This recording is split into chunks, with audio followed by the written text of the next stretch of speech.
México. Qué dichoso fui entonces a tu lado, amor mío. Aquel tiempo tan florido, Mamoitepa y Menejó. El destino fue tal vez el culpable, vida mía. Ya muy pronto la alegría, oh Janua, oh Pareí, porque nunca yo creí que así terminaría. A pesar que me decías Roja y José, amor mío.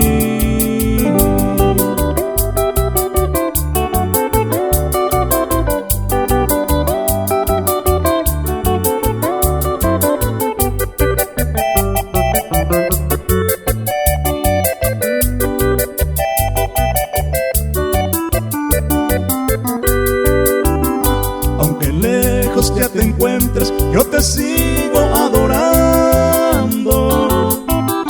Tristemente voy mirando, vamos viendo lo que hay, y me pongo a suspirar, implorando al divino que ampare tu camino a Coitán Merezay.